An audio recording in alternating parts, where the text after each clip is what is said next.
The field. Every neighborhood has one. Grass, concrete, or dirt. The stage is the same. The rules, unwavering. And the goals, beautiful. It goes in! Improbable scenes! It's where the dream begins to achieve the ultimate victory. The underdogs have prevailed once again! One cup, open to all. There is a celebration in Orlando. Now, America's oldest soccer tournament is back. Oh, it's incredible! The field doesn't care if you're a pro or trying to be one. It only asks, how bad do you want it? It's unbelievable! The Lamar Hunt U.S. Open Cup.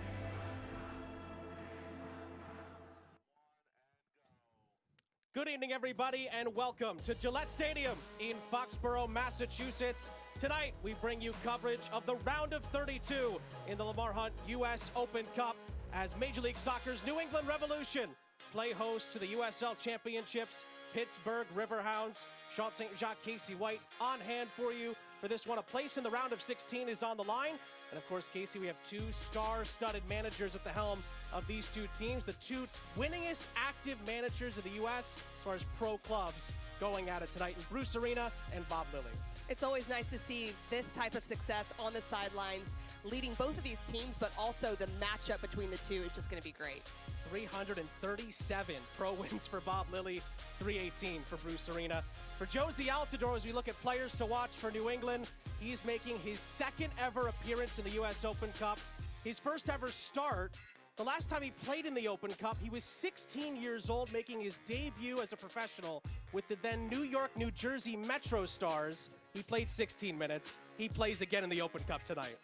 It's hard to even imagine that with just the prolific career he has had in his goal scoring, but it's great to see him back out there. Speaking of prolific goal scorers, the former New England Revolution player Edward Kizza is our player to watch for the Riverhounds. He has a knack for scoring goals, 3 goals in his last 3 knockout matches, the one most recently coming in the last round. He had the 81st minute game winner to bring Pittsburgh into this one. It's the first ever competitive meeting between these two clubs. Here's how the two legendary managers line up their teams tonight. Well, we already spoke about Josie Altidore. He'll be up there with Vrioni as well, 2 high-powered players that can score goals. On the flip side, for the Riverhounds, Jamali Waite's going to have a big game. There's going to be a lot of opportunities going forward for New England, so he's going to really have to direct that back line in front of him.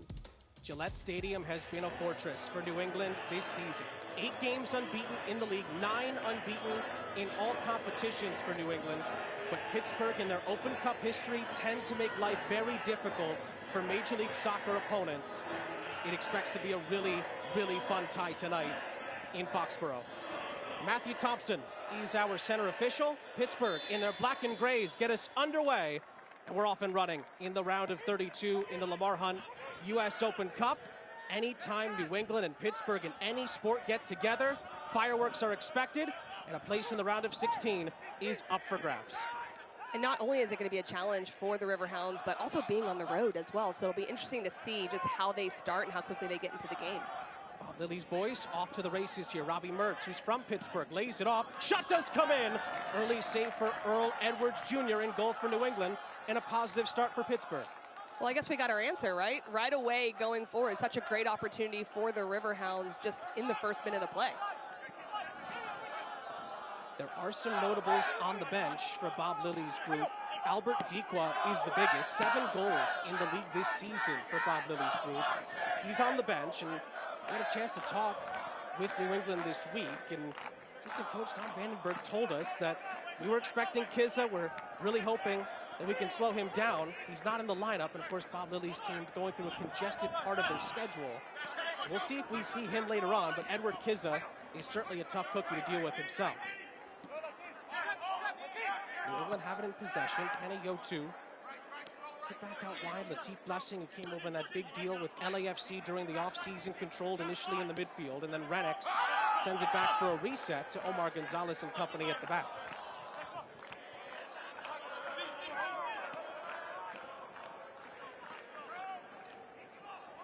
Plenty of star power for New England, with Latif Blessing, Josie Altidore, who's in pursuit of the ball here, number 14 in Navy.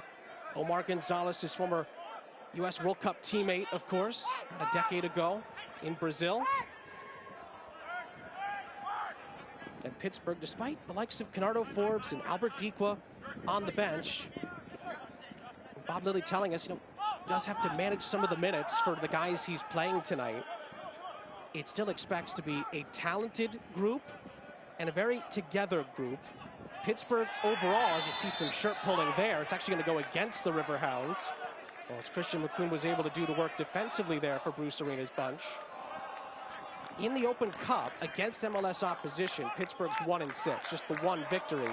But the 6 losses, 3 of them were by a goal, and including the 2-0 loss to FC Cincinnati last year, 3 of them were in extra time as well. So Bruce Arena and his staff know what Bob Lilley's team is about and what they're capable of here tonight.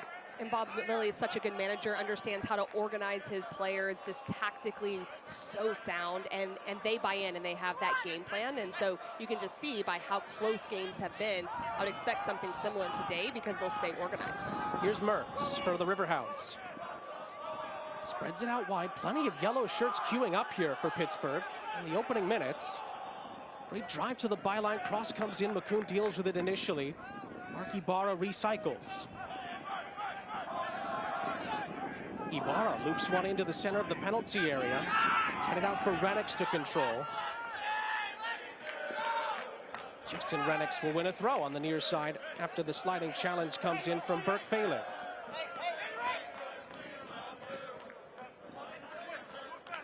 Pittsburgh are currently 6th in the Eastern Conference of the USL Championship. 5 draws and 2 victories in the early going for Bob Lilley's guys.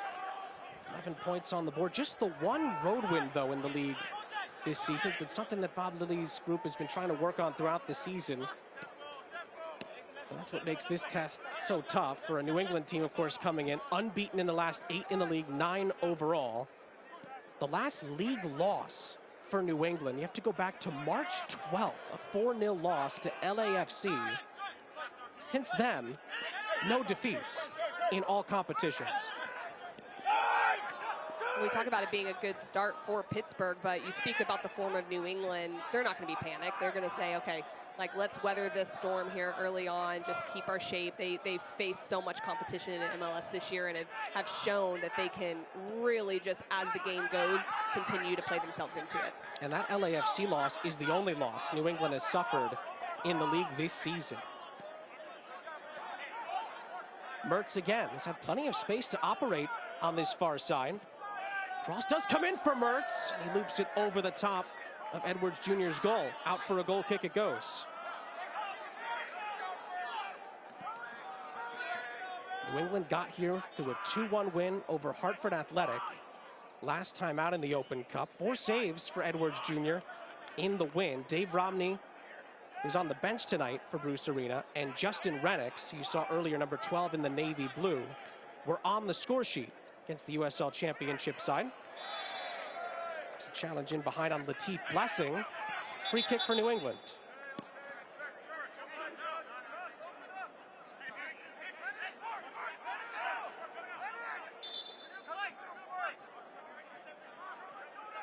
First ever competitive meeting between these two franchises, and we were actually speaking, Casey, off air about how bit of a surprise that is, considering how many times these two have been deep in the Open Cup over the years.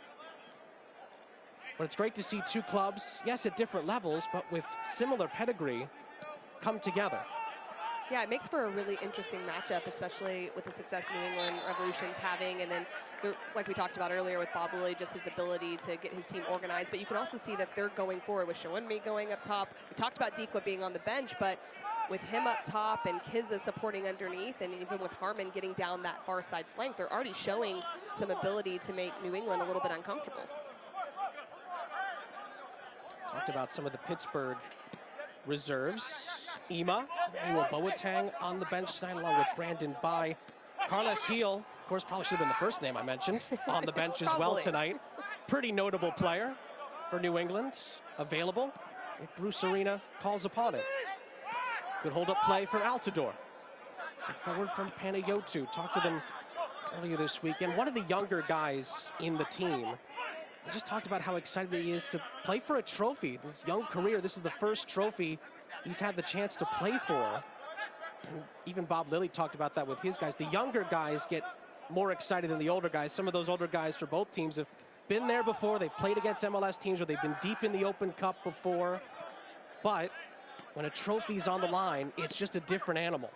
Oh yeah, he made no mistake about that. Said when silverware is something that to be had, we're going to go for it. And that's something that's definitely a motivating factor. But it's not one game. It's a process. It's multiple games in the middle of the season, so they don't take it lightly. They said it's not the easiest way to do it, but maybe the quickest way to get through some rounds and get that trophy. So definitely a focus for New England.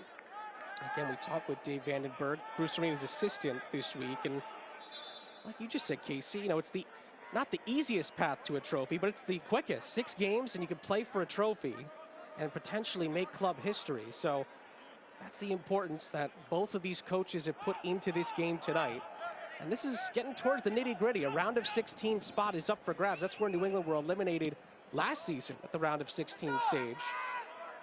It's very important to get deep in this tournament and potentially have a chance to do what Orlando did last year, and that's lift the trophy. Shounmi picks up the pieces here for Pittsburgh on the far side. Kizza was looking for it in the middle. He slipped, and Mertz recycles. Ibarra. Got some space to operate.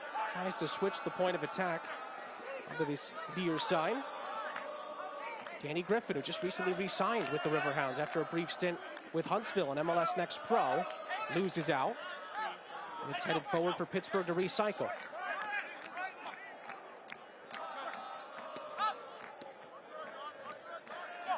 Joe Farrell. Lovely incisive pass for Shounmi. Shounmi with 2 on him. Renix and Gonzalez deal with it.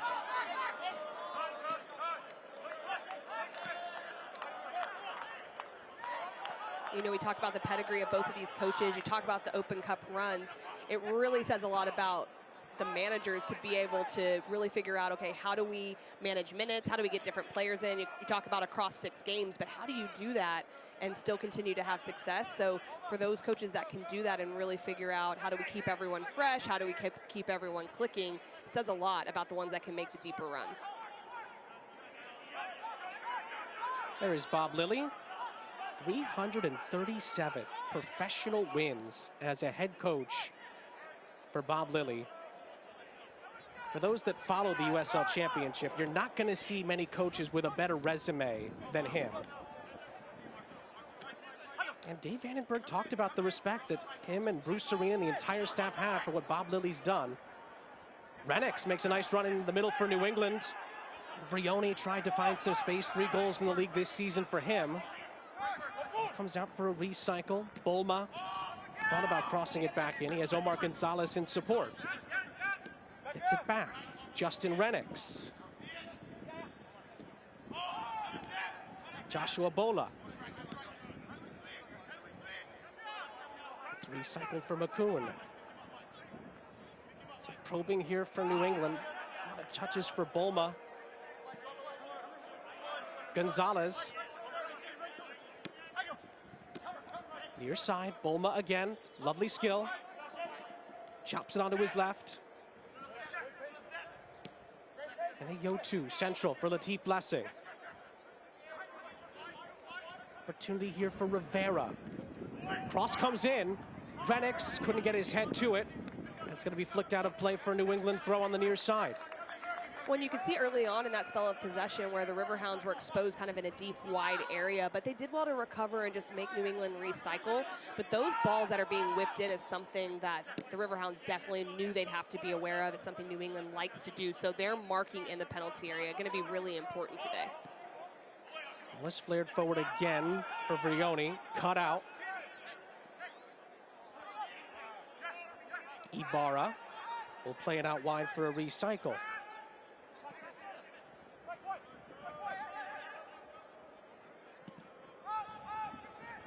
We talked about that really interesting Josie Altidore stat earlier, and some of you might be thinking, well, how is that possible that it's been this long? He's now 33 years old. This is just his 2nd appearance, but of course, Josie Altidore's played a good chunk of his career in England with the likes of Sunderland and Hull City, so domestic cup competitions there are different, of course. Of course, played a lot of big games with Toronto. He gets in behind there. Good ball in behind. Who's it last off of? It's a New England corner. And just because he hasn't played in the Open Cup before doesn't mean Josie Altidore can't make an impact in the Open Cup. Well, that's a player you're definitely going to have to watch in the penalty area. It's a great run from Vrioni. That's that space that's wide, that's open for New England. Just does well just to get in front or earn the corner kick, but those spaces wide are going to be something the Riverhounds definitely have to watch.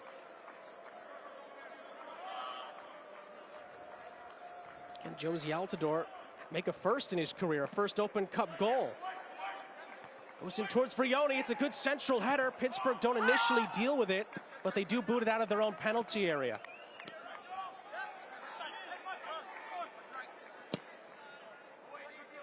Bolma switches the point of attack, but Mertz is there to cut it out. Nice job by Gonzalez, who stayed forward to recycle it. Blessing for Renix. Renix has 2 Riverhounds on him. He's waiting for help. Failing does well to stay with him and force him back.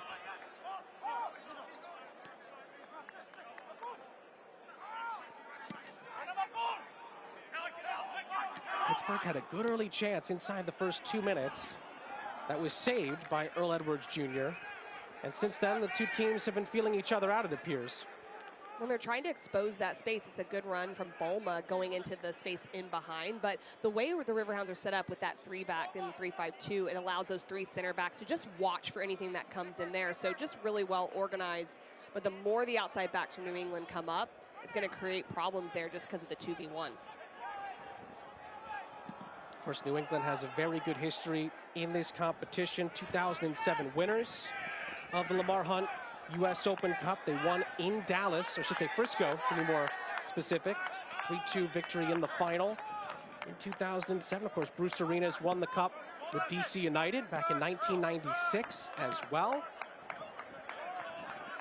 And in the Open Cup in general against USL opponents, New England's done very well. 10 victories in 16 games, 3 draws and only 3 defeats. The last time they lost to a USL championship opponent, you have to go back to 2015, June 17th.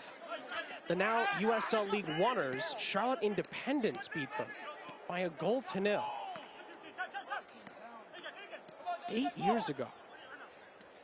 Almost to the day. Coming up on a month till then. Shawunmi getting his pace back past Gonzalez here. Shawunmi beats him, gets it into the middle, and Kizza, who was waiting for it, sees it get cut out in front of him. But Ibarra picks it up. Bolma putting some pressure on him. Great run from Shawunmi to start this sequence. But in the end, the pass is picked off by Latif Blessing. Helped on by Panayotu. This is where Tico Rivera and company can stride into the attack. Rivera out wide for Altidore, who goes for goal in the end, and Jamali Waite makes the catch. Nice back and forth sequence there from both teams. Well, you can just see more gaps starting to open up when Shawunmi goes forward and tries to expose for pace in behind. It works and it gives opportunities, but then there's some space that's given to New England on the flip side, and their counter-attacking transition gives them almost an opportunity in the opposite end. Headed down for Griffin. Griffin's been an Iron Man for Pittsburgh in recent seasons. There's been multiple USL championship seasons when Danny Griffin hasn't missed a minute for Pittsburgh in years past. And when he has, it's been extremely rare. Bob Lilly, when he had him in his first stint, just never took him out of the lineup. He was so important to what Pittsburgh was doing. And similar to what happened with Robbie Mertz, goes to an MLS setup and, you know, for whatever reason didn't work out, comes back, and it's as if they never left. And it's so nice to have that coming right back into the midfield. Someone that has played that many minutes for you. You understand the system and how you want it to be played as a manager. So to have a player like that is just, you almost can't put into words the intangible that brings to the team. This was taken short. Mertz gets it back. Ball is flared in easy enough for Giacomo Vrioni to clear. And the Riverhounds will reset.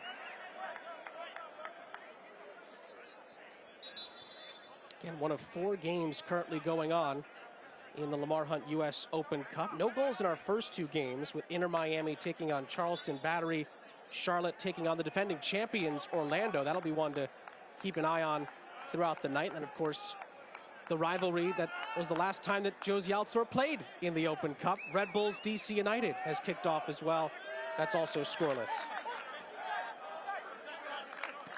And again, of course, since it was 2006, it was the then New Jersey, or I should say New York, New Jersey, beg your pardon, Metro Stars.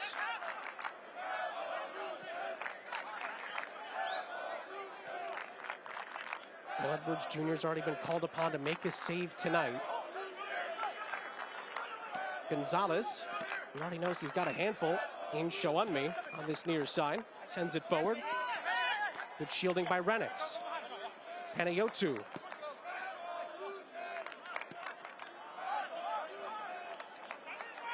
Sent over for Christian McCoon. Far side Rivera. Rivera has 2 goals in MLS Next Pro this season for Revs 2 under coach Clint P.A. Sent forward down that far side. That was the right idea. In the end, the touch needed to be a little bit smoother from Ben Sweat. Outside of the boot pass is cut out on this near side by Joshua Boma. But you can see what the Riverhounds are looking for there, allowing that little bit of spell of possession for New England, but then when they win the ball, can they counterattack forward quickly? And is it into those wide spaces where the outside backs have left? Not able to do it there, but definitely looking for that space. More space here for Griffin. Leaves it for Mertz. Mertz is taken down. That's a foul and a free kick against Latif Blessing. And Pittsburgh gets a set piece in a rather advantageous position here. And as soon as they win possession, Mertz tries to go quickly and just really clever there. Just puts his shoulder a little bit in front of Blessing, draws the foul. But I think that's what Pittsburgh has to do. Really, it slows down the game a little bit, and then it gives them an opportunity in their attacking third. And as you can see there, referee Matthew Thompson did book Latif Blessing for that challenge. First yellow card of the match. And I think it makes sense because 2 players are running ahead of Mertz there. It's a very obvious counter-attacking opportunity that he stopped. Latif Blessing was a part of that juggernaut offensive attack with LAFC before coming over in a trade to New England this offseason. Certainly is one of our players to keep an eye on tonight for Bruce Arena's bunch. Can always make something happen or get teammates involved, one or the other. Mertz will take this set piece for Pittsburgh. Failing, central header. It's flicked high into the air, and Earl Edwards Jr. climbs highest to get it.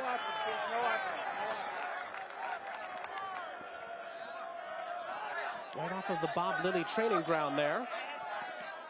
It just couldn't be redirected to really make life difficult for the goalkeeper. An interesting first 20 minutes. Again, you can argue Pittsburgh's had the better opportunities.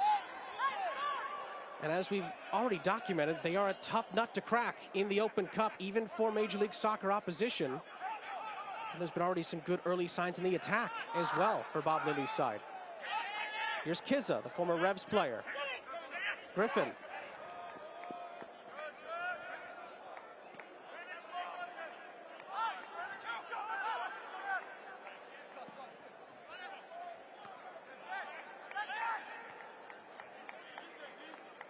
Forward onto the far side, Ben Sweat cuts it out and then loses out.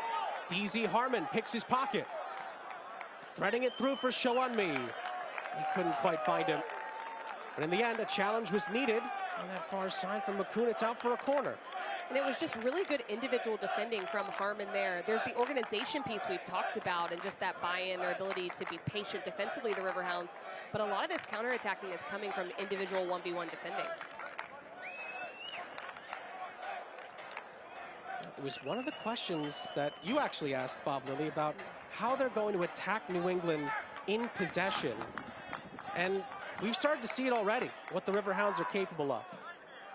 From the set piece, it nearly falls for Kizza after it could have been headed on by Farrell inside the penalty area. Griffin on a recycle. Fires it in, but too far. And out it goes for a goal kick. Well, and so much of the way you defend, just to the point you just brought up, depends on where on the field. It also dictates your attack. So what I've really liked about what the Riverhounds have done is when New England's had possession high up the field, they've been okay just defending in a low block in their own half, but they haven't just sat back. They are stepping higher, trying to win those individual battles, because then they have more numbers going forward. And it's not just relying on Shawunmi or Kiza going into the attack as just the lone counter-attacking threat. Blessing can seemingly pick the ball up anywhere on the pitch and make something happen. Could fall for a chance here.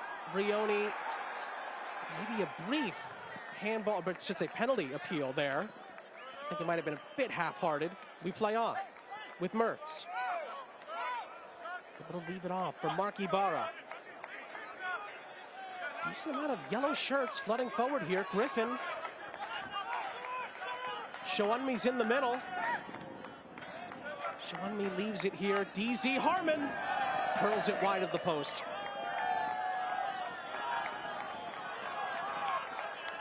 More good build-up play from Bob Lilly's boys. In the end, DZ Harmon just not able to hit the target on the shot. Now ball down this near side for Justin Rennicks. We seemingly have two Pittsburgh players watching Justin Rennicks like a hawk on this near side. Failing is one of them. Bulma, Panayotu. And to that point, part of the way that they're just set up, the Riverhounds, is to make sure there's that insurance behind the wingbacks, behind Failing, behind Harmon, just having players that are naturally there as their three center backs that can cover. New England has pace in the wide areas. They have great 1v1 ability. So just having that extra insurance just defensively is something that can really help Pittsburgh. Pittsburgh had the forfeit victory in their opening round of play against Rochester, New York FC. Unfortunate to see them no longer having operations with that club in MLS Next Pro last year, of course, and then had a 2-0 win on April 25th over the Maryland Bobcats. Kiza and Failing on the score sheet for Pittsburgh in that game to get them into this round of 32 tie. The hold-up play of Altidore. Sweat has it blocked by Mertz. And New England have a throw. Now, Josie Altidore's already played more minutes than he played back in 2006 in the Open Cup. Hold up plays, central. Panayotu couldn't quite get to it. Bulma recycles it for Blessing. Makun out wide. Panayotu poking it forward for Rivera. Lovely back heel by Rivera to Panayotu. It's lovely skill. Into the middle it comes. Josie Altidore is there, and the shot is blocked. Blessing tries to pick up the pieces. Blessing is stood up. Did he follow through? Yes, he did, and he's already on a yellow card. Matthew Thompson waits very patiently here. Did Latif Blessing follow through enough? Pittsburgh are asking the question. Matthew Thompson is having a long, hard think over this. It is a Pittsburgh free kick. Medical staff is being asked to come on here. Again, a yellow card has not been shown, so for the moment, it's just a free kick. Well, it's so hard to say, but there was such a reaction there right after that foul, and gotta be careful there in midfield, because that would be a huge loss for New England. Pittsburgh could suffer a loss here too on the injury front. We will get a second look at this challenge. Again, Latif Blessing is on a yellow card when he makes it.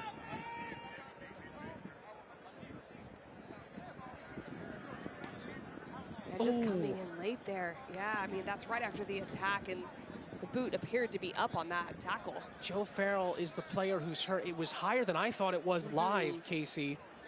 Into the shin guard of Joe Farrell.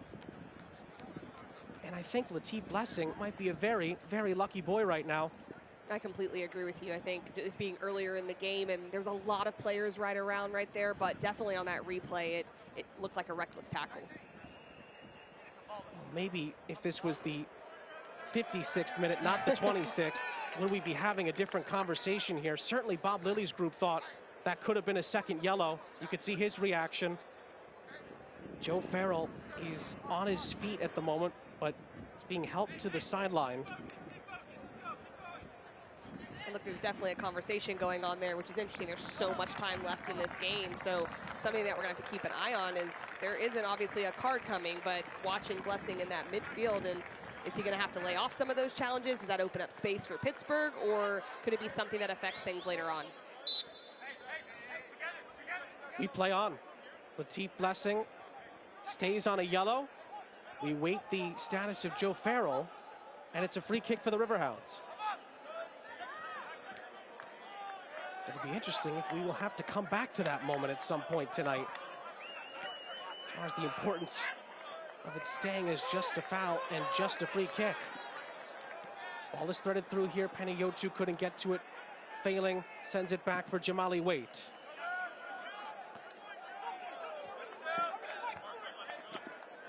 Bulma for Renix. Renix couldn't find a teammate there in Panayotou. It's cut out by Ibarra. This is Kiza.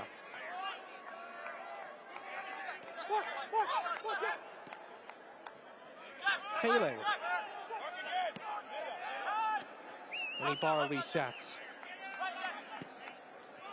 Michael DeShields, who used to have Danny Griffin, or I should say currently has Danny Griffin's number when he was with Pittsburgh the first time, with 12, as this is looped in behind for Showunmi, who's in an offside position, and in the end, Earl Edwards Jr. handled his tame effort. McCoon stepped right at the last second for that to be offside. It was extremely close, but he did well just to see that there was a backwards pass there, step out a little bit. Showunmi was hoping that the timing wasn't good, I think, on that one. Omar Gonzalez brings it forward for New England. Brioni coming back to help. Well, you know, he's been doing that for the last few minutes. Even the opportunity that happened before that Blessing challenge, he's coming back, and it's allowing other players to get a little higher in the wide spaces. As New England possesses a little bit more, they're finding rotations to get in there and expose that space against the Riverhounds. Nice run from Rivera. Referee had a good hard look at that. DZ Harmon is penalized. And the Revolution have a free kick.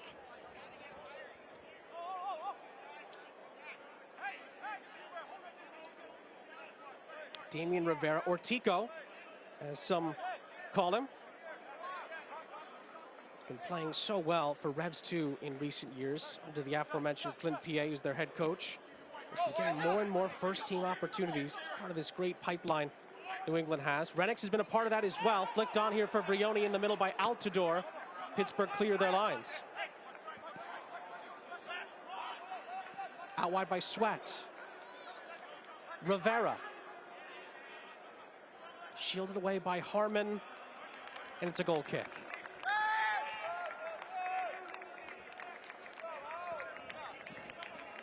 DZ Harmon's been active for Pittsburgh on both ends of the pitch on that far side so far tonight, as this game remains a stalemate 30 minutes in. There's a lot of responsibility on the entire midfield line defensively, and you mentioned the attacking side too, but I think defensively they're expending a lot of energy because it's allowing the three center backs for Pittsburgh just to stay in and cover, and so it just keeps that little bit of extra behind the ball. So like you said, Harmon failing, and the center mids are having to do a lot of work industriously. Pittsburgh win a free kick, they take it quickly. Griffin. Near side, failing. Trying to thread it through. Good step, though, by Panayotou. Now he tries to get Altidore on his bike, but it's too far out in front, and the Jamaican, Jamali Waite, corrals. Of course, Jamali Waite got to play for Jamaica in the CONCACAF Nations League earlier this season, back in March, against Mexico, of all teams as well. And Jamaica did get a result in that game. They got a point off of Mexico. Always a great result.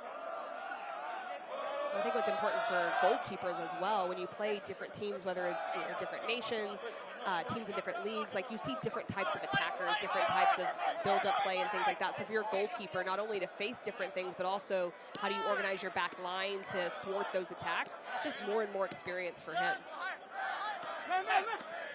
Also playing for a national team that's always in the mix in CONCACAF qualifiers for the World Cup and also for Gold Cups as well. After that big four of US, Mexico, Canada, And Costa Rica, they're in that mix as Rivera could get in behind here. Renix was in the middle. Couldn't quite get on the end of it. Altidore tries to squeeze it through. Nobody touched it in yellow. It's up for a goal kick.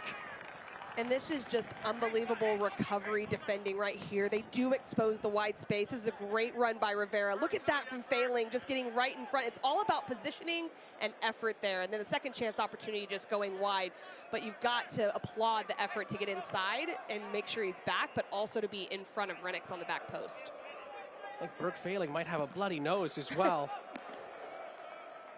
Made a huge last-ditch tackle with Justin Renix waiting for a tap-in off a lovely run from Tico Rivera. Failing on the attack now for the Riverhounds. It's been a very, very fun first half to watch.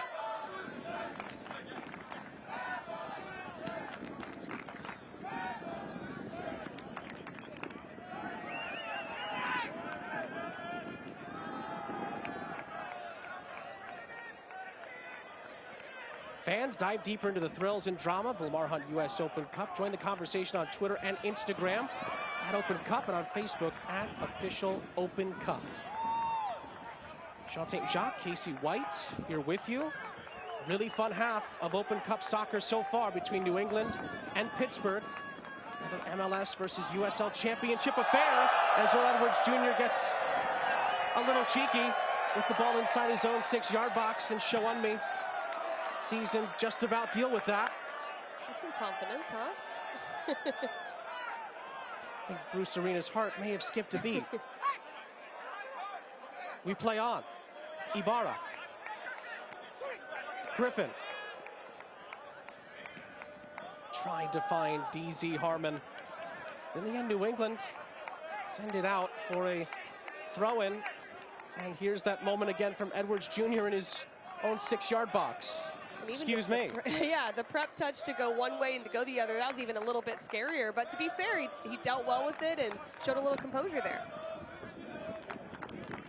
I think Allison and Ederson would be proud of those touches. Right.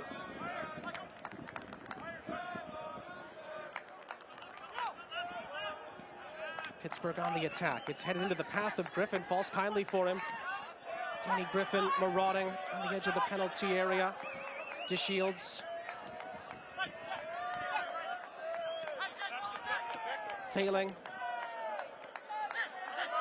Back for Michael DeShields. Now Edward Kizza. Out wide for DZ Harmon. Sweat defends him.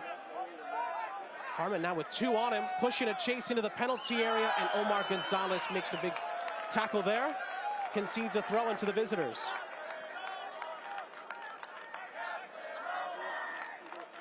More good spells of attacking play from Bob Lilly's group. But can they find the end product? That was what failed them in the Open Cup last year against FC Cincinnati. Can they find a goal to really put the pressure on the MLS side? And I know the attacking transition could be good to them today when they're sitting back and defending against New England. But what I've been impressed with is that they have shown some patience just to really enjoy possession in that attacking final third as well, and kind of reestablish that width that they're trying to find through Harmon. So if they could have more of that, perhaps they can flip the script a little bit and expose the wide areas.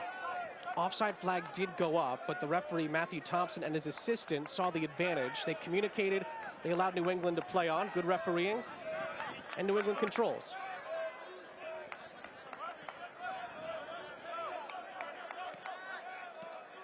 Rivera.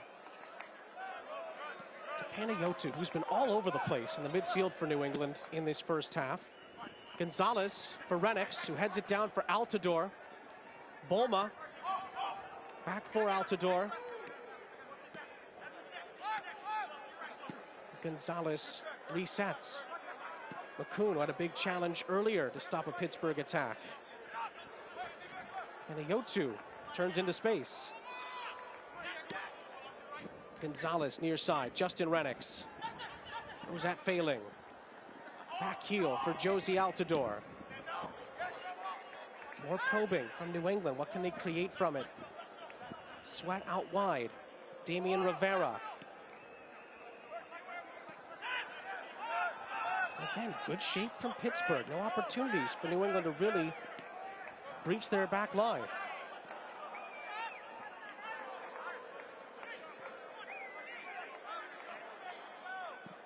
Ball is sent, soaring into the penalty area. Renix out-jumped by Jamali Waite. And that's exactly what the Riverhounds want right there. They have compact shape when they're close to their own goal, and they hope that they can force New England just to play long balls like that and deal with crosses, because there's a little bit of impatience there. But playing against a team that's super organized defensively in that defending final third is so difficult. You've either got to be beating someone in the 1v1, or your speed of play has to move the backs quickly, and it's very hard to break down. Well, there's numbers to back it up as well. 173 matches under Bob Lilly. Pittsburgh's won 86 of those games. They've drawn 50 of them, just 37 defeats. They've allowed just 164 goals. That's under a goal per game, 0.95 per game. For those that maybe follow the championship, you might be getting sick and tired of hearing that stat, but it just goes to show the length that Bob Lilly's been doing this for of success, and the impact his defenses have had on opposing attacking units that just struggle to breach that back line, but really that unit from midfield to back. And there's some games that you can start that way and you can't really build anything into the attack, but I think what they've done here today is they've chosen moments to get the block a little higher up the field so they can feed their attack. Pittsburgh on the attack, their own this time, failing from Ibarra.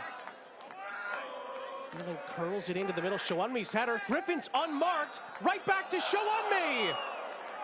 And he spurns the chance wide of the goal. He just couldn't get his feet quite right there on that one, but the marking in the penalty area isn't quite tight enough. It's not really a great ball in. It's just a lot of challenges. Challenging again here was Griffin, and just couldn't quite figure out how to judge that ball coming down with Shawunmi. But if you're New England, you've got to be tighter in the box and make sure that those opportunities aren't going towards Edwards on frame. Another big opportunity for Pittsburgh. They just couldn't quite take advantage of it. Now Blessing. Renix helps it on. Cut out by Failing. Well, if you go by chances, Pittsburgh's had the better half than New England. What would you say as far as the total balance of play, Casey?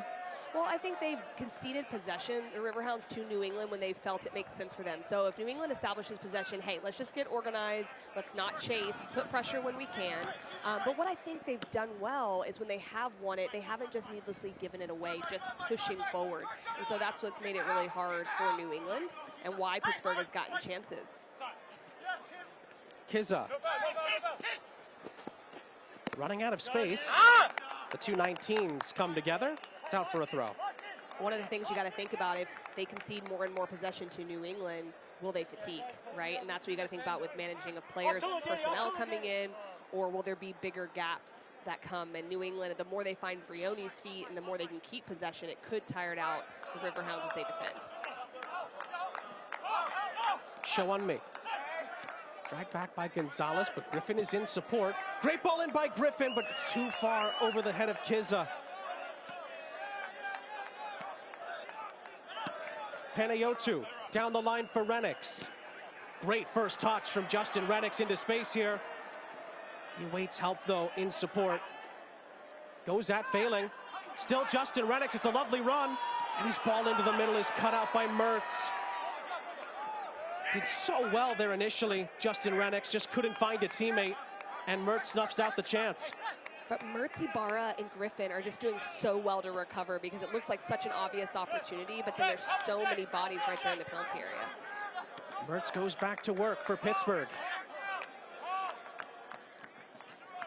Under 5 minutes left in what's been a really entertaining half of Open Cup soccer. Ibarra. Pittsburgh has gone step for step so far with New England. Kizza sends Harmon back, and the ball does go out of play just in front of Bruce Arena's technical area for New England.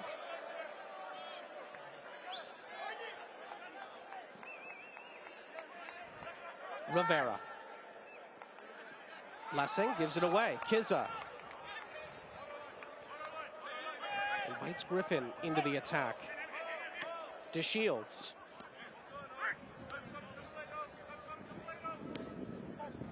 And Pittsburgh will reset themselves here.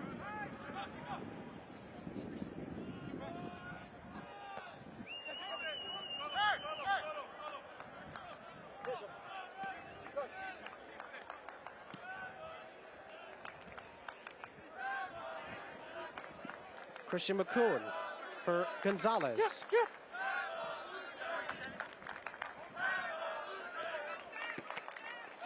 Bulma had his pass deflected. The two Pittsburgh players run into each other, allowing New England to regain possession. Great hold-up play in the end from Vrioni. Panayotu forges ahead. Ben Sweat is with him. Ben Sweat looks for the cross in towards Altidore. He chested it down beautifully, but nobody in Navy to be the beneficiary of that great control.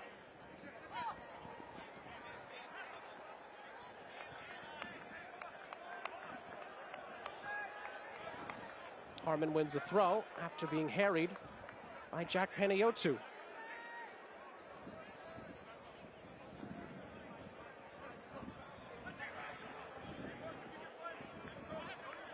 Again, long way to go, but still worth mentioning. We do need a winner here tonight. So if it does stay level at the end of the 90 minutes, there will be two 15-minute periods of extra time, and then if it's still level after that, no golden goal, there will be penalty kicks here in Foxborough. The way these two are playing, we're expecting at least a few goals here. Ibarra. Failing. Does well to keep that in. Pulls in a beauty. Just not able to find a teammate. So it was headed out by McCoon. Then Rivera. Back and forth with Altidore, but it's cut out. Ball is threaded through for Griffin. It's Danny Griffin! Danny Griffin scores for the Riverhounds! And with just over a minute left in the first half, the USL Championship side lead in Foxborough. Pittsburgh lead by a goal to nil. And it's this shape from Ibarra right here where he is. He wins the ball back. Look at that little flick pass, and it's off the backside shoulder. Gonzalez and Bulma look like they don't know whose responsibility it is. He just sneaks in there. Edwards has to come out, but just diving in that space. But what I love is Ibarra's positioning defensively wins that ball, and then he's able to slip that ball in behind. It's a great finish, though. His first goal since becoming a Riverhound for a second time in his career. What a huge hammer blow here at the end of the first half. And New England have to come from behind in the Open Cup. Well, just as we were saying earlier that Pittsburgh weren't taking the chances they were creating, Danny Griffin tucks one into the back of the net for the Riverhounds at a huge moment in the game.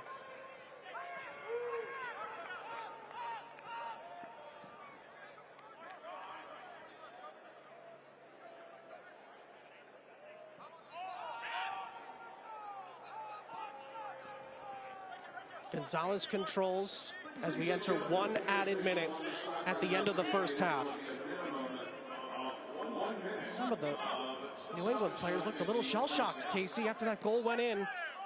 They've been playing well at times in this first half, Bruce Arena's bunch, but they've been hit with a sucker punch. Well, there haven't been a ton of clear opportunities for Pittsburgh, but they have been in their attacking half a lot. Even though they've shown some defensive discipline, they really have shown some maturity in the way they've held the ball as well and just started to recycle play. And so they're rewarded for it, and it's at a really important time in the half where they can go into halftime, regroup, and see what the game plan is moving forward. Bulma.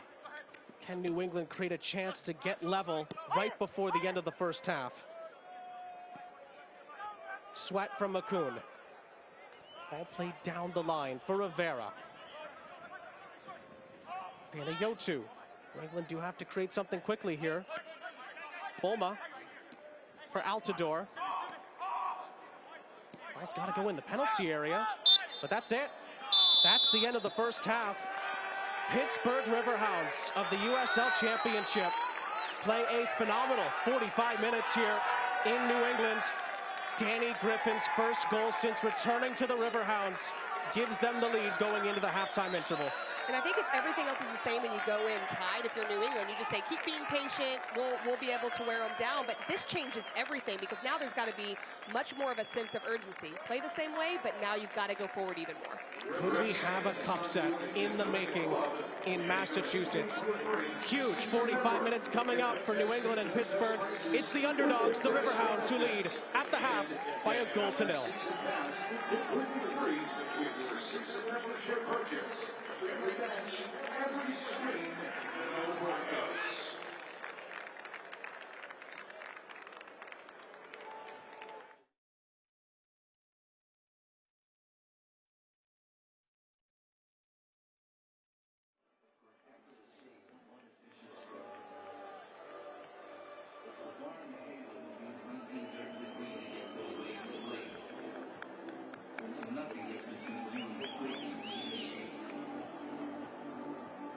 You get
at the half here between New England and Pittsburgh in the Lamar Hunt U.S. Open Cup round of 32.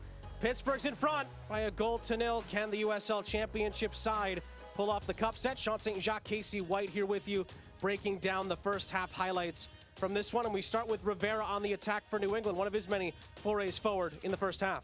And he was able to break the lines at times. Josie Altidore there with the one on frame. Nothing really to test Jamali Waite. Another opportunity here coming. And just the defensive effort of the Riverhounds just really made there be no clear chances. But New England definitely trying to go forward. You see a tackle that happened there in the half that not carded for, but it was a tough tackle. But Pittsburgh Riverhounds just continuing to press throughout the half. That's some nice nifty footwork there from Earl Edwards Jr. for New England.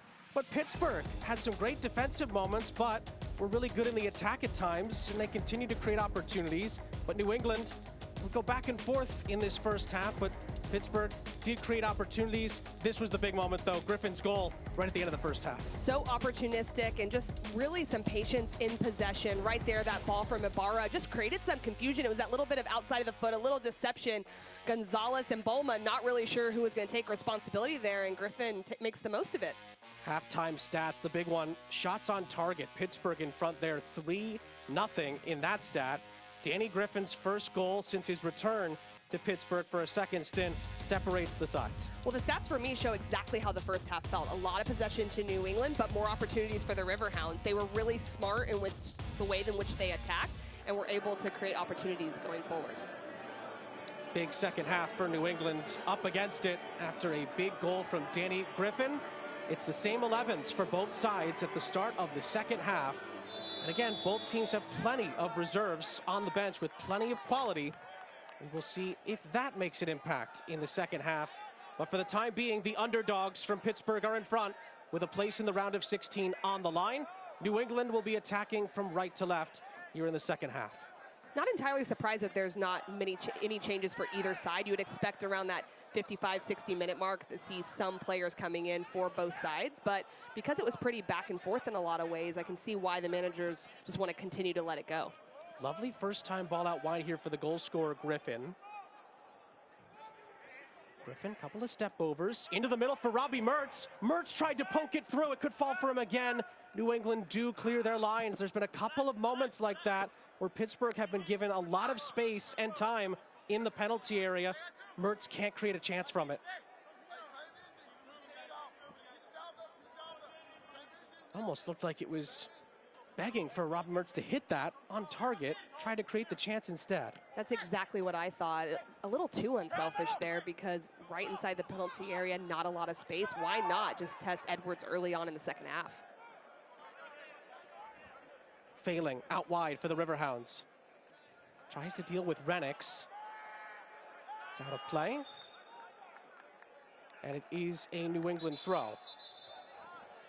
Although it's further back for Bulma and company. Or is it a New England throw? Matthew Thompson is our center official, trying to convey the information that needs to be conveyed here. And it looks like this is actually going to be brought back for a Pittsburgh free kick, it appears. And that is the final verdict on that decision. So the Riverhounds do get a set piece out of this. Failing will take it. Ball is whipped in and flicked on towards Shawunmi. I think Bulma didn't quite know where he was heading that. And it's cleared away. Nearly a very dangerous opportunity there. Mertz. Can Pittsburgh find a second goal here at the start of the second half? We were talking off air about New England maybe needing to light a fire under the group, Bruce Arena and company at halftime. But if anyone knows how to light a fire under their team, it's Bob Lilly. And it's been his boys that have been the aggressors at the start of the second half.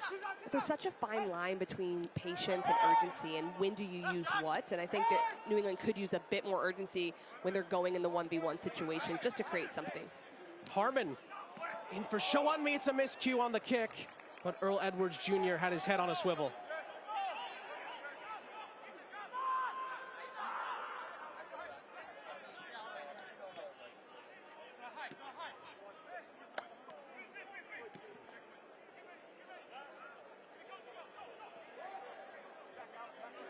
Omar Gonzalez sends a long ball forward into traffic. DeShields miskicks it. Pass played out wide from Brioni. Damian Rivera looking into the middle. DeShields gets in the way. It's out for a Revs throw.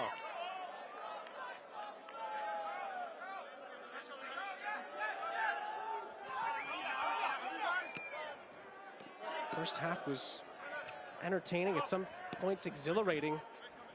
Good opportunities for both teams. It was back and forth. Danny Griffin's big moment in the 44th minute has Pittsburgh in front and potentially taking the steps towards a cup set. But there is still a long way to go. We were talking about the urgency earlier. I mentioned the 1v1s, but also the speed of play. It's just not very sharp in how quickly that New England's moving the ball. And yes, there's patience there, but not only has Pittsburgh shown they'll just be patient and let you knock the ball around, but they also got the 1-goal lead now. So they need to be shifted quickly. New England almost did it earlier in trying to find this outside space, but you've got to shift the ball quickly in order to create gaps going forward. Kizza. Ibarra was brought down but got right back up. No advantage came from it. Free kick for the Riverhounds. Taken quickly, Kizza. With Shawami making a run, Matthew Thompson sees that as a fair challenge.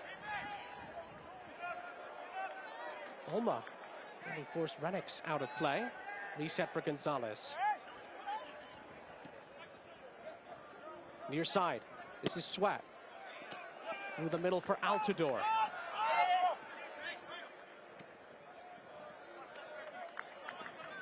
U2 will reset for New England.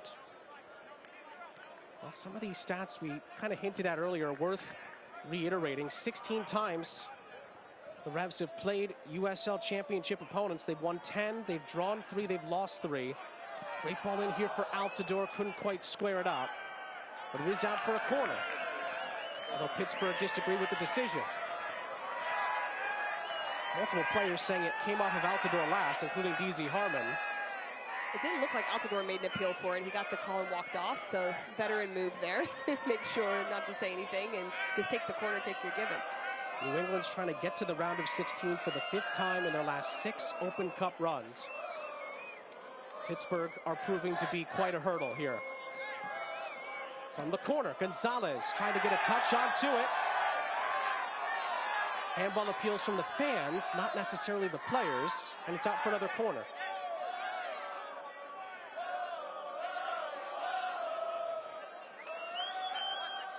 Good chunk of the Rev support is behind this goal.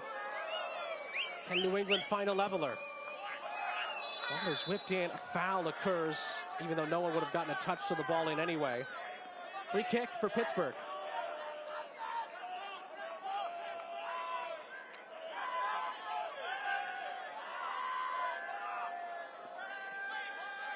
Talked about earlier, New England won the Open Cup in 2007. They've reached 3 finals in their Open Cup history. They're also a perfect 4 wins from 4 in Open Cup games here at Gillette Stadium. They've never lost or had to go to extra time. They've won all 4 games. All of that, including a 9-game unbeaten run in all competitions, is at stake here. This is Show on Me, dealt with by Panayotou. And DeShields did so well defensively there against the New England attack on that far side, but I think it's better with Bulma running forward, Renix driving into that space. That could create opportunities for them, so I want to see them keep doing that to try to get opportunities going forward. Kizza was dispossessed. Panayotou recycles it.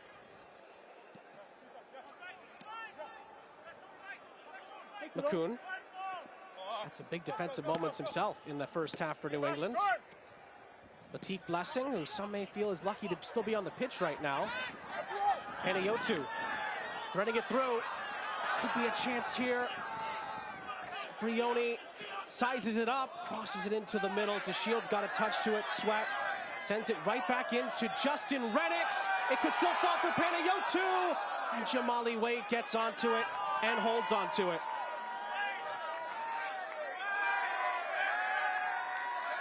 And now a player goes down for Pittsburgh. Jamali Wade is signaling for a potential change here. This is that last opportunity here. Vrioni just causing problems inside the penalty area. Comes back out and Sweat with that service to the back post. Just a good challenge here.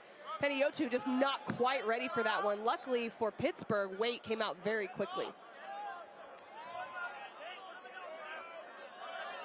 We saw Joe Farrell have an issue in the first half. I think this is Arturo Ordonez, another one of Pittsburgh's very strong defenders here.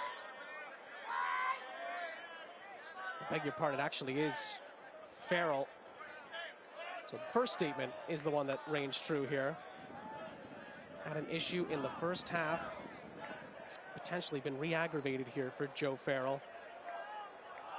It was that challenge that Latif Blessing put in on him that led to the first instance of him being down. And again, a lot of people from the Pittsburgh point of view thought that that could have easily been a second yellow for Latif Blessing. And just recently, he was also down on the defending corner kick as well, so a couple right in a row. And it does appear that Joe Farrell is going to be substituted here. Trevor Zvetslut is going to come on and take his place, we're told. And it will be the first substitution of the match for either side. And I don't think it can be understated that not only is he a good player, but being in that center back of the three is a really important position. Normally as a manager, you're not switching that position, especially when you're having the defensive effort that this Riverhounds group is happening. But Zvetslut, also a great player that can come into there. It's just hard to change that position. And it looks like Zvetslut will actually come out to the right side and Ordonez will go in there. So again, just to confirm the change, Farrell off, Zvetslut on for Pittsburgh. Well, Farrell's injury isn't too serious. It was one of the things that Bob Lilly was talking to us about, balancing the championship schedule with the Open Cup. And he said it's going to be a night where minutes are going to have to be managed for multiple guys. That's why we haven't seen Decoy yet. Bernardo Forbes is on the bench tonight. The all-time league leader in assists in the USL Championship, Bernardo Forbes, that is. And to lose Joe Farrell, see how that impacts Pittsburgh going forward. Potentially, we'll see in the Open Cup, but more importantly for them as far as the more recent games coming up in the USL Championship, including a big one upcoming against one of their rivals from the postseason last year, the Birmingham Legion. And not only the amount of games, but the amount of travel that the Riverhounds have had, that definitely takes a toll on your body. It certainly has been a ton of frequent flyer miles over to the West Coast lately for the Riverhounds, for those that follow the USL Championship. Had the draw against Monterey Bay last time out in the league. Team that plays later on tonight against LAFC as our Open Cup coverage continues. Offside flag is up here against the Riverhounds, and it's a New England free kick.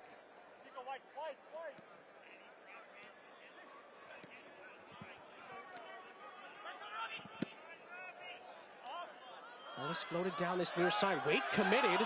Vrioni chops it past him, but luckily for Waite, there was no navy blue players in the middle, and he apologizes for misreading that. That could have been a very dangerous sequence. And there was a little bit of backspin on that ball, so you can see that, but it's that indecision. If you're gonna come, you gotta come, and I really think he got away with one. I thought Vrioni was gonna try to play that high and just have him retreating towards his goal.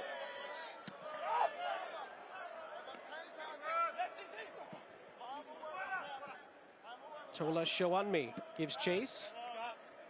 Okun clears it upfield and out of play. The lone goal of the game was scored just before halftime by Danny Griffin, poking it past Edwards Jr. That's where we stand at the moment. Harmon gets us back underway with a throw.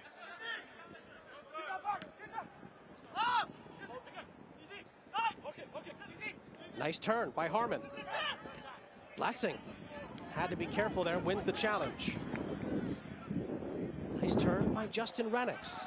Bulma into his stride. Renix is there to help.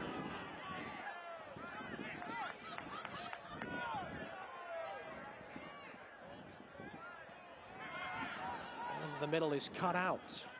Kiza picks it up. Ball is flared forward On that far side for the goal scorer, Griffin. Gonzalez impedes him, but doesn't stop him. Ibarra got the assist on the Griffin goal. Out wide for Showunmi. Kiz is in the middle, as is Mertz. Showunmi to the byline. Cross does come in. Edwards Jr. taps it only as far as Harmon. Mertz was lurking. Harmon is brought down. Referee allows play to continue, but then another little niggle. Sees the ball go out of play. Referee was pointing the other way, it appeared initially. It does look like this is going to be a free kick for Pittsburgh. Yeah, and I agree with that. You know, the assistant referee was pointing the other direction, and I think that would have been for him not attempting to get up after he was put on the ground after that first challenge, but definitely our center official saw that last one that came through to award the free kick. We approach the hour mark in Foxborough. Can Pittsburgh add on to their lead?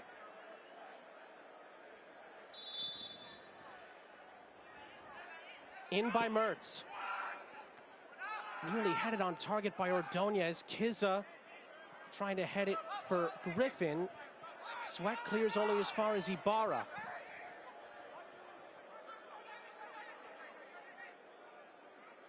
Griffin for Ibarra. Threading it through Ordonez. Ordonez tried to cross it, hits it into the side netting.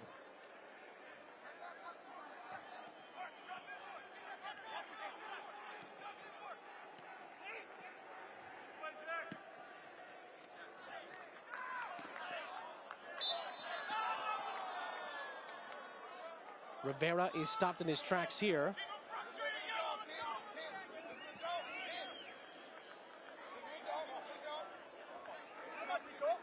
Under half an hour left. Can Pittsburgh beat just their second MLS team in the club's history and advance to the round of 16? And pull off an almighty cup set here, especially considering who's in the lineup tonight for New England and who we might still see. Referee sees a foul there, allowed play to continue initially, but Matthew Thompson comes back. Bulma wins a free kick for Bruce Arena's group. And there's so much industrious work that's happening in the midfield. They've done really well in the attack, but the work of Ibarra and Mertz has been huge. And we're being told that all four of those players are about to come on. Bruce Arena is getting a quadruple substitution ready here. We'll get to that in a moment. All I will say is some big names are coming on to try and help the fight here for the refs. Free kick in the meantime. Gonzalez, good centering header to Shields, gets it away. Kiza can't quite deal with it. Panayotu! Wide of the goal, and I think Jamali Waite knew where it was going. Panayotu's been a bright spot for New England. I like the work he's done on both sides of the ball. He's done a great job just trying to thwart the counterattack of Pittsburgh, but he's also been just really good at getting on the ball and going forward. Referee is going to get the four-man sub on here. The four that are coming on are Brandon Bai, Carles Heel, Dave Romney, and Ima Boateng. Ben Sweat and Joshua Bulma are coming off.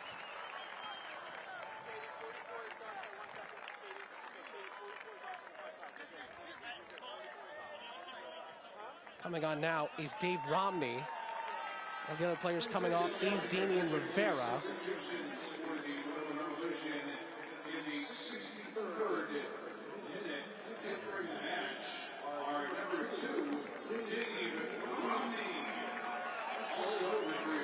So again, as these four changes are being made, we'll run through them for you again. Ima Boateng, Brandon Bai, Carles Heel, the former MVP, of course, Dave Romney, all coming on for New England. Joshua Bulma, Damian Rivera, Latif Blessing, who's on a yellow, and Ben Sweat are all off. The big one, of course, is that man. Carles Heel is on. The big guns are out for New England. And these next few minutes are going to be really important for both teams. Can Pittsburgh adjust to the players that are coming on, the big name players that are coming on, but also just the difference in maybe the way they play, the different ways which they attack, or can New England try to really impose themselves on the game? Heel has 2 goals and 4 assists so far this season in Major League Soccer play. Of course, Dave Romney scored one of the 2 goals that helped New England progress past Hartford Athletic in the last round of the Open Cup. Brandon Bai has been an important player in the system at multiple levels recently for New England. And of course, Ima Boateng, also a very big player as well. Ladies and gentlemen, your attention, please. Substitution for the Pittsburgh is going to counter with a double change of their own. Luke Biasi is going to come on here for Burke Failing. And the USL Championship's all-time leading assist man, Kenardo Forbes, is going to come on. And Robbie Mertz is going to come off. It's almost like a completely new game could happen, and not just because of personnel, but just that many changes. Are there gaps that are going to open up that New England can take advantage of? I think some of the big changes tactically could be the outside backs for New England, because they can create more 2v1s going forward. That's where the space is right now, but they just haven't really been able to penetrate that. So you kind of wonder, with all these subs, is that really going to help New England, or are the Riverhounds going to be able to make sure the gaps are minimized? It's almost like a pickup game just broke out. And MLS said, yeah, we've got Carlos Heel. And the USL Championship just said, yeah, how about Kenardo Forbes? That's our counter. 2 just tremendous players who are 2 of the best in their respective leagues at assisting and making chances come about. Heel ahead for Renix. Trying to poke it through. Oh, it's a bit of a mistake here at the back. Crossed into the middle by the substitute. Boateng is blocked. Out it goes for a corner. It was the substitute Zvetslut who just wasn't able to deal with the threat initially, and Ima Boateng nearly created a big chance. And that's what the Riverhounds don't need. They don't need that over-aggressiveness defending in the final third. They need to stay close together, stay compact, and not create those gaps by being too aggressive to step. In by Heel. Wait. Didn't quite definitively clear that, and McCoon smashes it over the top. There is Kenardo Forbes, the captain for Pittsburgh when he's on the pitch, of course. The assist guru at the USL Championship level. He's been with Bob Lilly for some time now and just continues to produce for the Pittsburgh Riverhounds. Of course, Bob Lilly still has a big player on his bench in Albert Dikwa. We'll see if he ends up coming on at some point.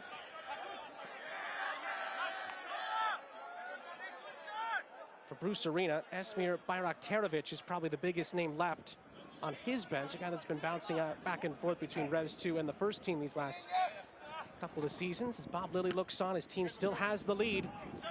And cup set is on the brain here for Pittsburgh. Zvetslut sends that forward. Griffin's goal has Pittsburgh in front. Biasi sends that out of play. It's a New England throw.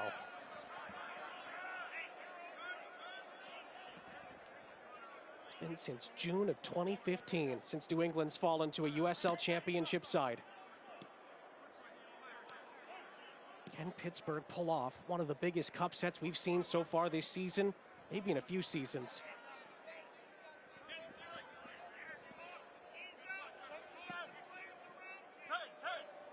Still time, though, for the Revs. Kuhn sends it forward. Panayotu on the turn.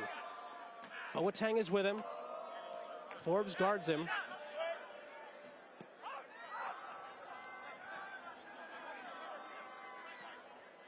Sent forward by Heel, who's always looking to pull the strings. Ibarra. Does referee play advantage here? Yes, he does. Forbes for Harmon. Kenardo Forbes. Into the middle for Ibarra. Griffin. This is where Pittsburgh's midfield can just be so tough to deal with. That three or that quartet sometimes can be extremely dangerous with the ball at their feet.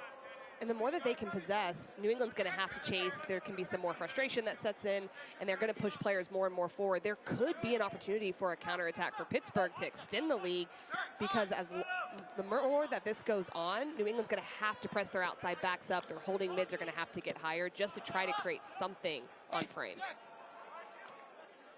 New England are trying to stay unbeaten in their last 10 matches in all competitions. 8 in the league, 1 in the Open Cup. Biasi's challenge is a fair one on the far side. Kizza for Forbes.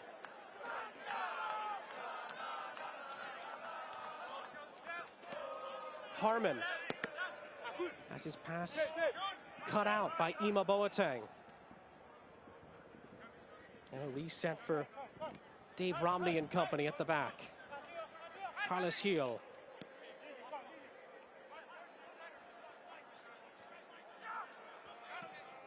Omar Gonzalez. Errant pass, throw in for the Riverhounds. With just over 20 minutes of the 90 still to play.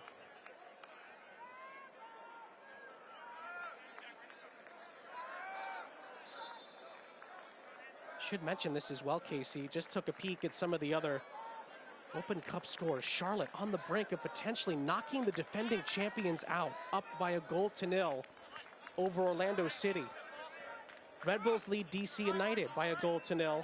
Chicago leads St. Louis at the half by a 0. Scoreless between Minnesota and Pittsburgh. Beg your pardon, Minnesota and Philadelphia.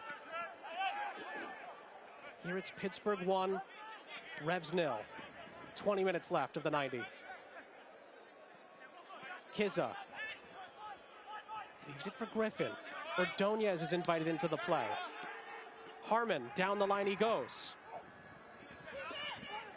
Stood up in the end. Makun wins a throw.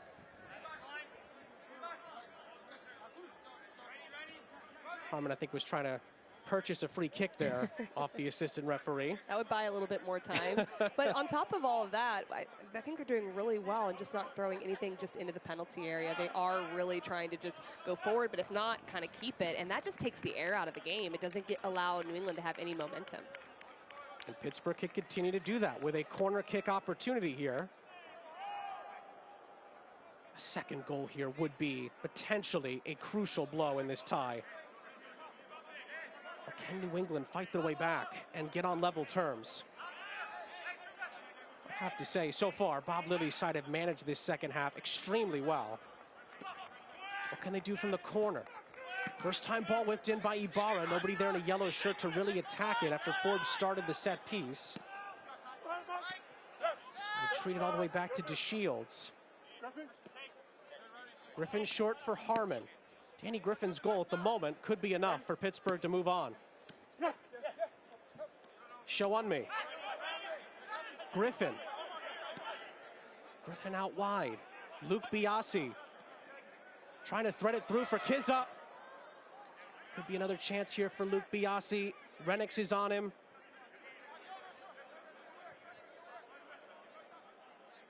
Still Biasi. Does really well.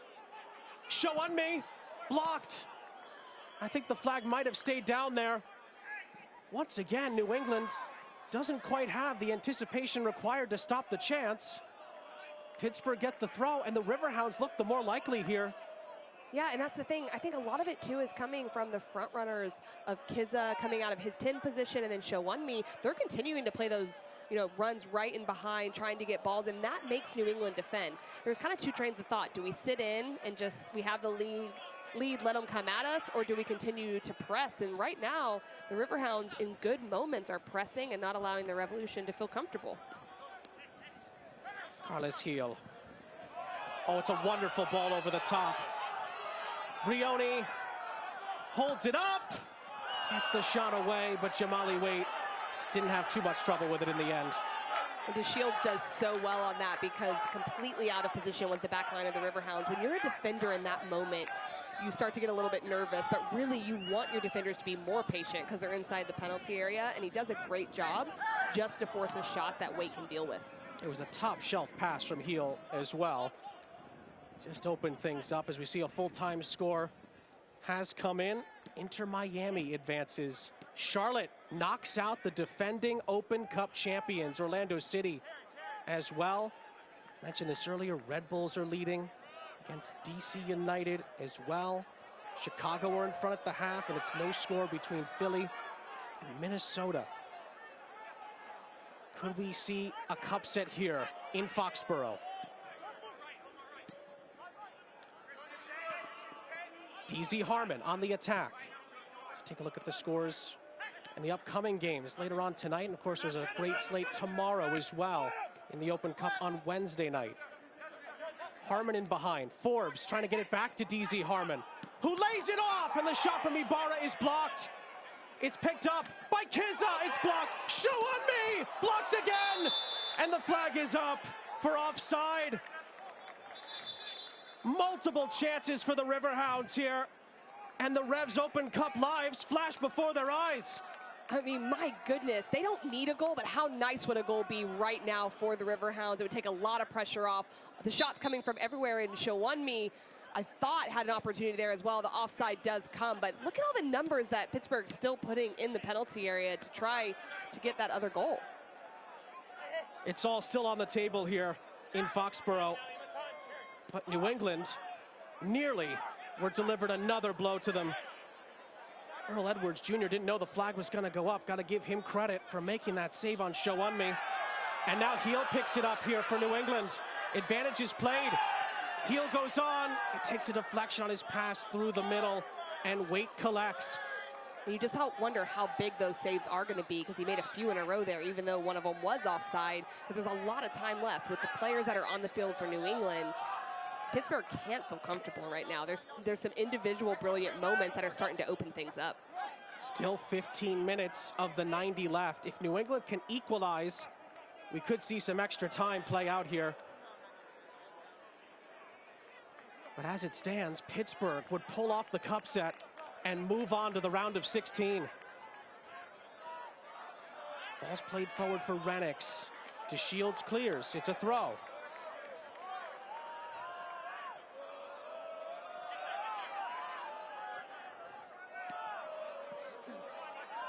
McCoon on this near side for the Revs. Josie Altidore. Can New England find the equalizing goal? Romney's ball whipped in. Heel, lovely touch. Carles Heel, wonderful ball, and Altidore spurns the chance. Magic at the boots of Carles Heel. Huge missed opportunity there from Josie Altidore. You'd expect him to at least put it on target, and he blazes it over the top. You can just see the quality from Heel and how everyone else just gets so nervous when the ball is at his feet, not wanting to overcommit, not wanting to step. It opens up that space, and it has to be better. You're right, it actually has to go on frame there, just to make sure if there is a second chance opportunity, it bounces right in front. Ball goes out of play for a Pittsburgh throw.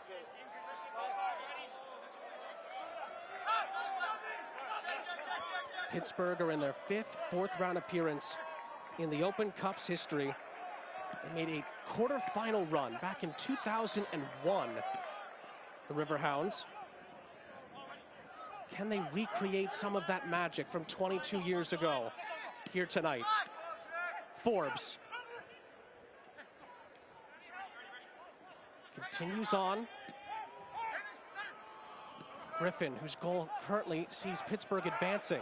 Referee gets in the way there of Kizza, but play continues. Harmon, and now the referee acknowledges that he did get in the way.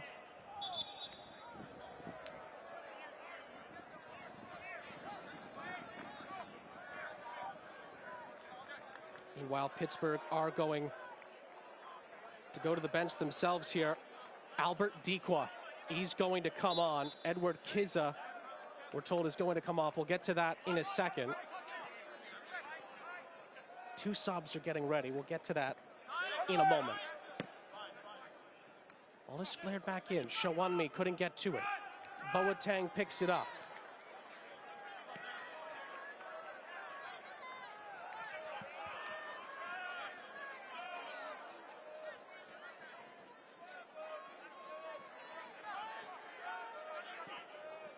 Altidore, lovely flick. Vrioni has it cut out. Good step by Harmon. Kizza is fouled. It's a free kick.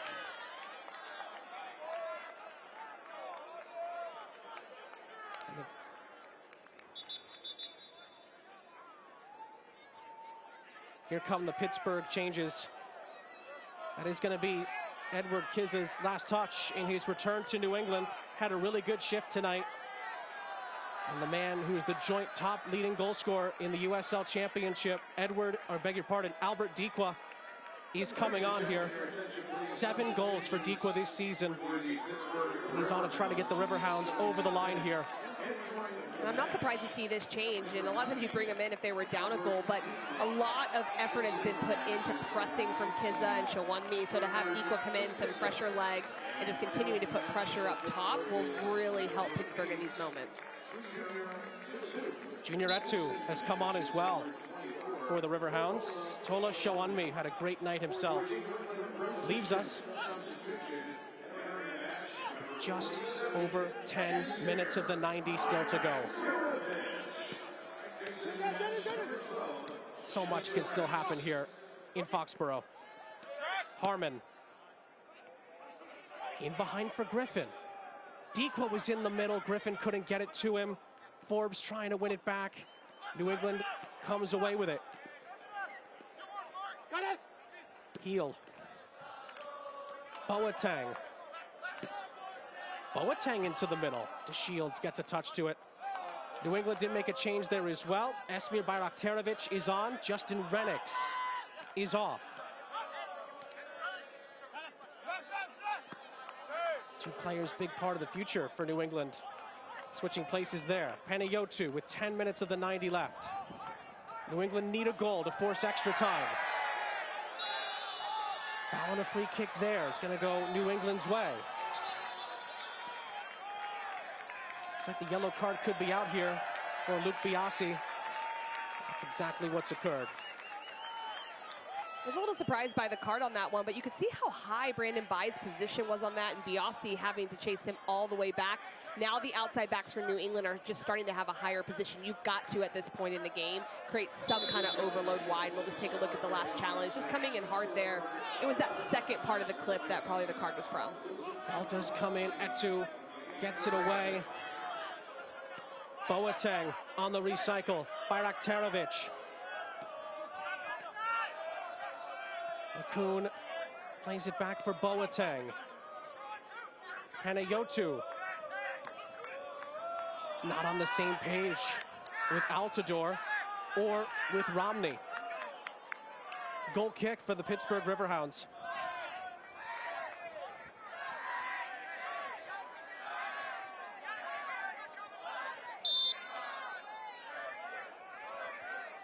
Pittsburgh made it to the round of 32 in the Open Cup in 2014, 2015, and 2019. But no further. That 2001 quarterfinal run was their magic run in this tournament. Can they get back there to the round of 16 at least this time around and have a chance to recreate that run from 22 years ago? New England still has a say over it. Boateng. Bayraktarovic. Playing this out wide, it's crossed into the middle. Etu is there. Clears out of play. New England lets it run out for a throw. This is where Bob Lilly's group's going to really have to sit in and manage the game and try to get this over the line. And you're right, because they're trying to be aggressive in that defensive third, but that just creates gaps because there's individually very talented players on the ball for New England in the middle third.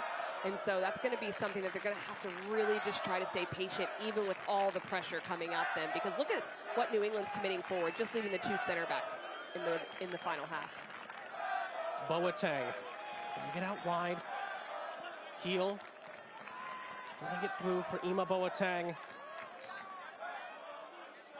Heel again. Gonzalez. Panayotu. Kuhn plays it into the path of Romney, who helped get the Revs into this game, into the round of 32.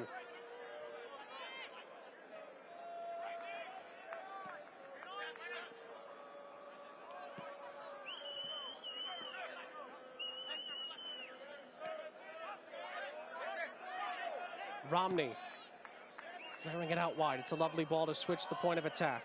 Bayraktarovic onto his left, poking it through. Nearly fell for a chance.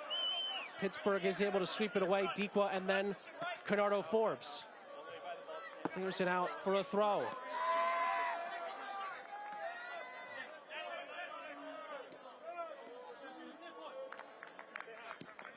There's more Open Cup action ahead tomorrow night. 8 games will be streamed across Bleacher Report platform, CBS Golazo Network, the U.S. Soccer YouTube channel. Like this game, visit usopencup.com for the full schedule and links to watch all the action.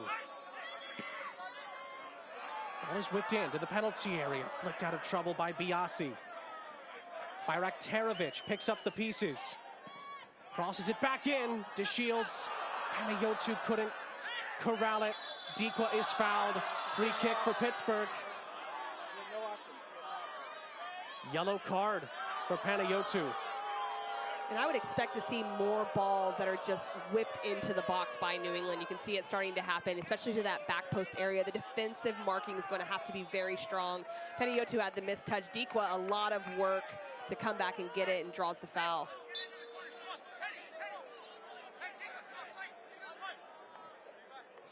Pittsburgh can use up a little bit more time.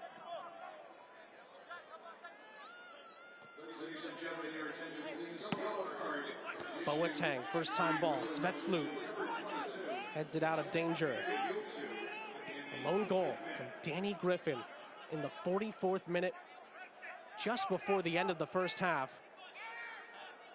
Is it going to be enough for Bob Lilly's boys to move on to the round of 16? Makoun couldn't keep it in. Throw in for Pittsburgh, high up the field. Under 5 minutes of the 90 left. Well, Bruce Arena's boys seeing a trophy slip through their fingers here. They've never lost here in the Open Cup at Gillette Stadium. And they haven't lost to a USL Championship team in the Open Cup in 8 seasons. DeShields wins a free kick.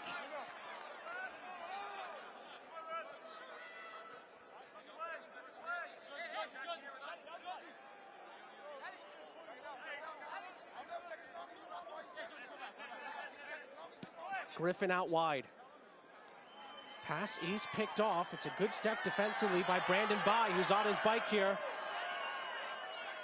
Bayraktarovic is in support. 4 minutes left for New England to save themselves.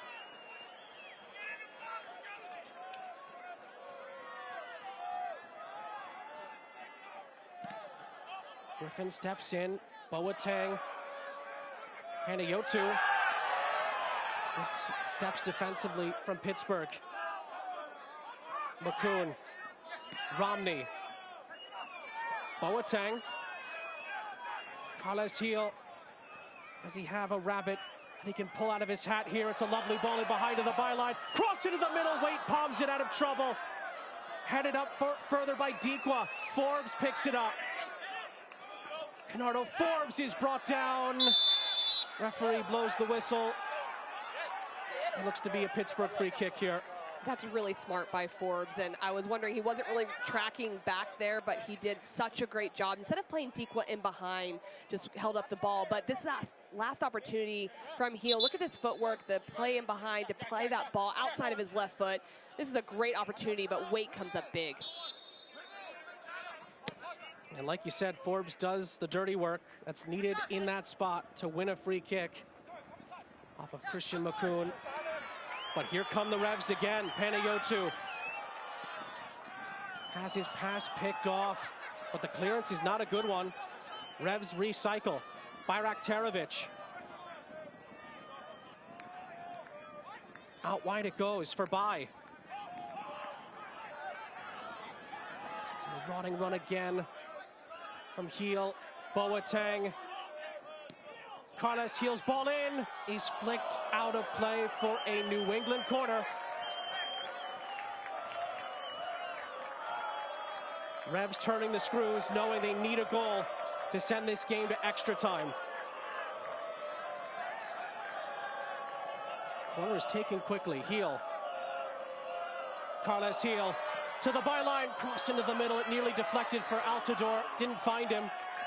Panayotou recycles it with some help from his goalkeeper, who's going to come up and throw this back into play. The crowd loves that, but they need a goal to stay in the Open Cup. Romney. Harmon gets in the way. Stays down. Play continues. New England doesn't have to stop. Panayotou. Heel. Christian McCoon. Ima Boateng. Boateng's ball in. Back post header is central from Brandon Bai, who gets it back, and his cross is blocked from Biasi. Lovely challenge. And Pittsburgh clear their lines. Helped forward by Ibarra. Dikwa back for him. Pittsburgh have numbers in the counterattack. Threaded through for Canardo Forbes. Can Pittsburgh polish it off here? Oh, miscued in the middle. New England survive. And you got to wonder if you should even go there. Why not just keep it a little bit and waste some time? Because anytime Heel's going forward, he looks dangerous. Ball in behind here for Bai to chase. Into the middle, Altidore, stopped by Svetzler. And Pittsburgh get the ball back with Junior Etu. The 90 minutes are nearly up. New England need the ball. Griffin.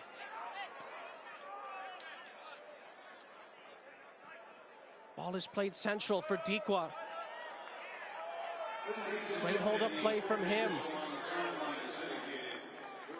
Dikwa continues his great run down the far touchline. Out of play it goes. Pittsburgh want to throw in there. It's not gone their way, I don't think, as we're into 4 added minutes at the end of this round of 32 cup tie. If you're Pittsburgh, I just let Dikwa work up top. I mean, Ibarra's coming out a little bit, and they're getting stretched when that happens. Just sit with Etu and Griffin. You want to try to plug up that space in front of the back line because they're clearing balls in. You want to be there to get everything out. Is there late magic in store here for New England? They have to keep pushing. Fair challenge on Altidore. Pittsburgh come forward again. They have numbers. They're wide open here. Forbes slows it down to use more clock. Ordonez was the one that actually tells him to slow down. Now he goes for it, goes for glory, and drags it wide after telling Forbes to use clock. He saw his name up in lights, but didn't see Dikwa open either. New England will get another chance at it with 3 minutes left. Heel. Plenty of space for Boateng. Carles Heel. Great cross in, but nobody in Navy to get their head to it. Dikwa's hold-up play again is perfect from the Pittsburgh point of view, and it's a free kick. Well, Dikwa kind of rescues everything there because just not great decision-making when Pittsburgh has had the ball going forward. Those moments, you can really waste another minute, minute and a half, 2 minutes. That's huge right now for the Riverhounds. And you can see Dikwa's a little bit frustrated. He figures out how to waste a little bit of time and get everyone up the field. Bob Lilly's boys are 2 minutes and change away from history.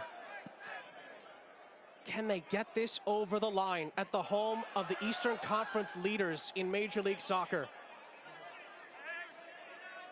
Dikwa into the corner. Wins a throw for Pittsburgh.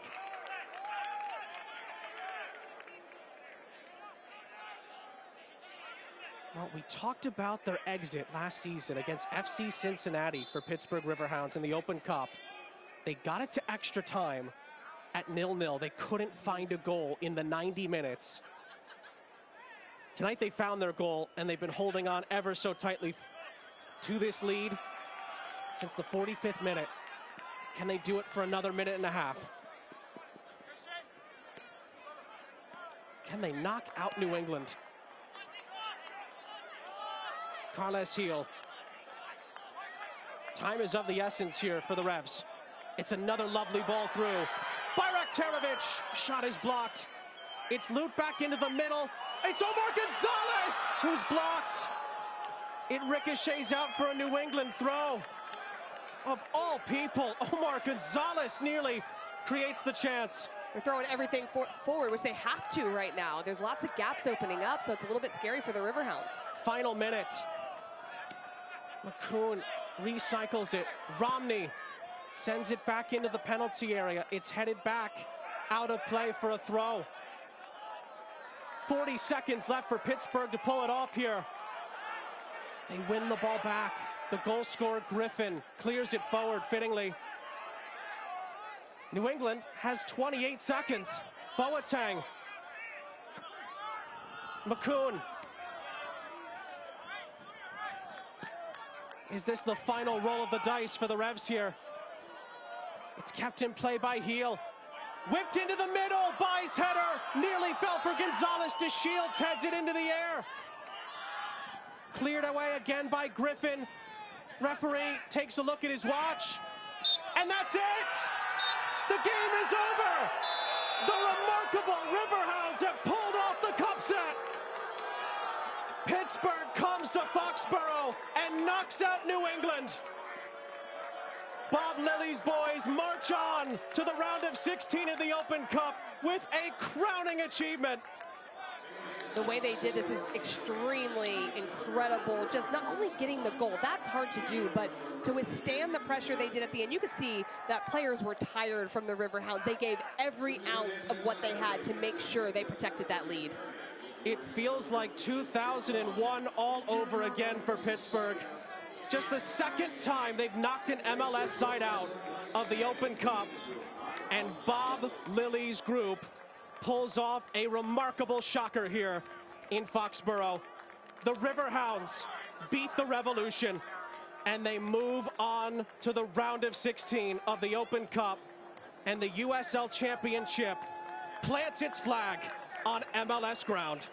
It goes without saying that the game plan was perfect for what they needed to do, but you've got to give credit to the actual execution of it. That is not easily done with the type of players that the New England Revolution had. So not only did they stay organized, but there was the industrious work ethic, the ability to score a goal, and they picked their moments to keep possession as well. I thought it was a really cerebral game from the players.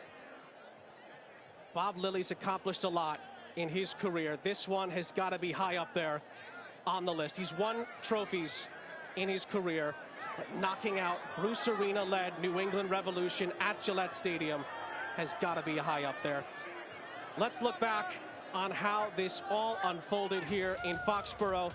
And Casey, it was an encounter that was really high-tempoed from the start. It was. The Riverhounds started quickly in both halves. A lot of pressure high up here. Edwards with a little bit of technical ability under pressure as well for the Revolution, just playing out of the back. The Riverhounds would continue to try to go forward, but this is where it would break through. Ibarra in a great position here just to dispossess and play forward. A little deception with the outside of his right foot here for the ball in behind. This is the difference, the 44th minute goal from Griffin. Griffin's first goal since returning to Pittsburgh after 3 months with Huntsville in MLS Next Pro. What a way to return, scoring a goal against New England at New England in the Open Cup. It proved to be the difference, but Revs had multiple chances, Casey, to get on level terms. And a lot of it came off of Heel's play, coming in, just so good on the ball, slip balls in behind, comfortable in possession, good off the dribble. And as the half wore on and these substitution came in, more balls going into the box. The Riverhounds looked a little bit out of sorts at times, but figured out how to not let anything go into that goal. That back line, along with Jamali Waite, really stood tall. And then Pittsburgh had a chance to wrap it up. Would they go for the goal? Would they go to the corner?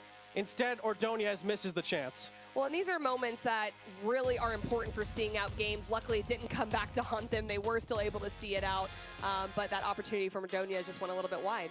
Full-time match stats, just one shot on target for New England throughout. It was a Bob Lilly defensive masterclass tonight. And that's really the story of the game. 61% possession to New England. They did manage a lot more shots in the second half. Nothing really to test weight. And Pittsburgh Riverhounds earned the right to not have to push forward quite as much after that goal.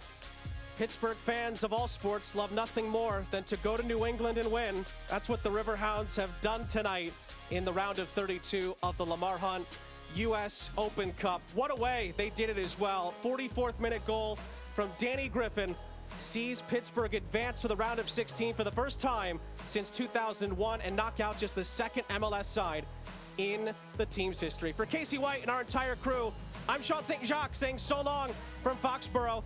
The remarkable Pittsburgh Riverhounds continue their underdog story in the Open Cup. They beat New England of Major League Soccer by 1-0, and they're moving on to the round of 16.